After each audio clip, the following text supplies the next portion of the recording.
I'm here to talk to you today about 5 common reading practices that teachers need to phase out. Phase out number 5, word walls. The problem with word walls is they're organized in ABC order, but we have 44 speech sounds in our language and they are not organized by letter name. Although well-intentioned, word walls require whole word memorization to be effective, but that's not how the reading brain works. Instead, try implementing a sound wall. Sound walls are organized by speech sounds, with the most common spellings introduced first. They make it easy to practice and review all 44 speech sounds. They also allow students to easily problem solve while decoding, reading words, and encoding, spelling words. When implementing a sound wall, it is important to start with phoneme awareness to isolate the specific sound you are teaching before introducing the print.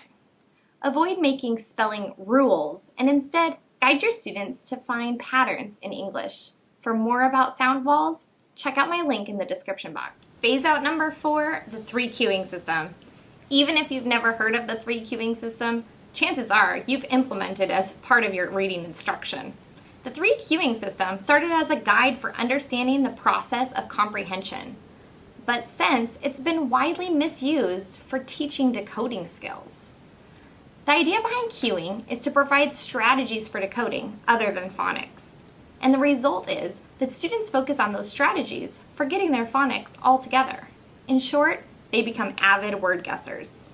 Let's take a look at some of these strategies that would be considered cueing, and it is time to phase these strategies out.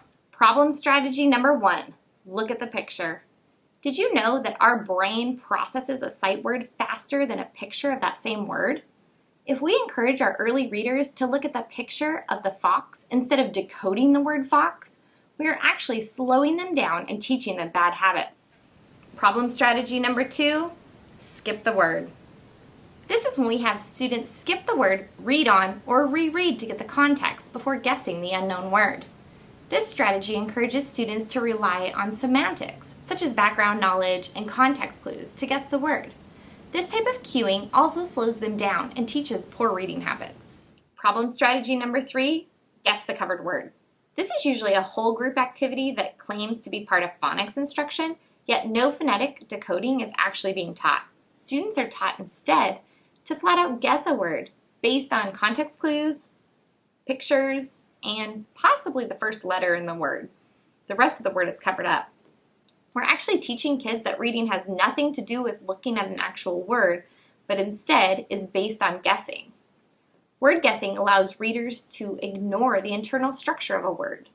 But the internal structure of a word is what helps a strong reader remember that word as a sight word later on. That brings me to phase out number 3, relying on flashcards to teach high-frequency words. First, let's talk about the terms high-frequency words and sight words because the terms are often used interchangeably. High-frequency words are words that are seen most often in print and speech in English. And because they are so common, English speakers over time have changed the pronunciation of many of these words for ease of use. For this reason, many high-frequency words are also irregularly spelled, but they can be phonetically regular as well. Now let's talk about sight words. Sight words can be common or uncommon, regularly spelled or irregularly spelled. What makes a word a sight word is when a reader has that word as part of their orthographic inventory, meaning they can read it instantaneously without thinking. What we want to do for our readers is help them turn high-frequency words into sight words to make them more fluent readers. Often, teachers attempt to do this by introducing and later practicing the words on flashcards or on PowerPoint slides. But reading science has shown us that readers do not store words as visual images. Instead, we want to encourage the natural process of orthographic mapping to help readers develop their sight vocabulary.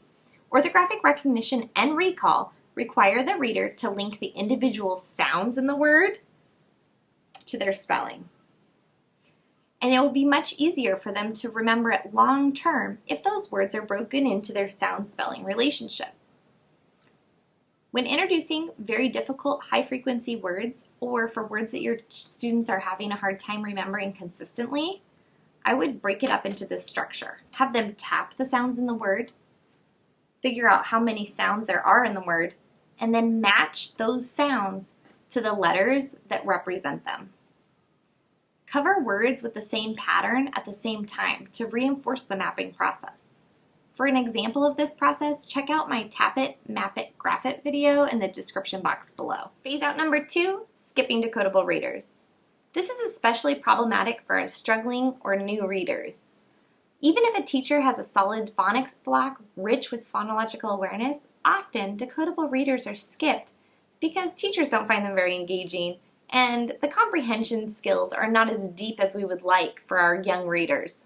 But that's an important part of a decodable reader, and we don't want to skip that step. Instead of jumping right into a predictable or leveled text after teaching a phonics skill, give your students a chance to apply their new skills with a connected text. Connected text or decodable reader should be both engaging and easy to comprehend. Try using a decodable text daily that closely matches your phonics and high-frequency word instruction. Have at least 2 of these texts per week that match the skills and give students plenty of time for repeated reading, independent reading, and time to build their fluency. Keep in mind that these books are to be used as part of literacy instruction and not meant to replace your more complex texts. Phase out number 1, worrying too much about teaching the love of reading. Let's be honest, most of us are in this business because we love reading and we're excited to share that love with our students. But honestly, let's evaluate why we teach children how to read.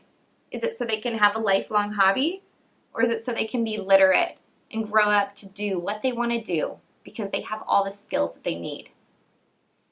I once tutored a 5th grade student who is a struggling reader. He cried more than once when his mom dropped him off, and he not only didn't love reading, he hated it to the point of tears and frustration. This child did not cry because reading wasn't his favorite pastime and it wasn't a hobby that his mom was pushing on him. He cried because lack of quality reading instruction made reading a source of frustration and humiliation. We can surround our students with beautiful, engaging literature, but they will not be able to access it without proper instruction.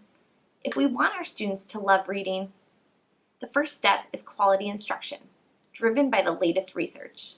Systematic and explicit phonics instruction is often painted as boring, and proponents of science of teaching reading are often accused of doing phonics only and throwing out all love of teaching children how to read, and with it, allowing them to love reading as well. This is not only inaccurate, but it's dangerous. Because without this type of instruction, many children will not learn how to read. For my 5th grade student, explicit, systematic instruction did work for him, and he started to enjoy our time together.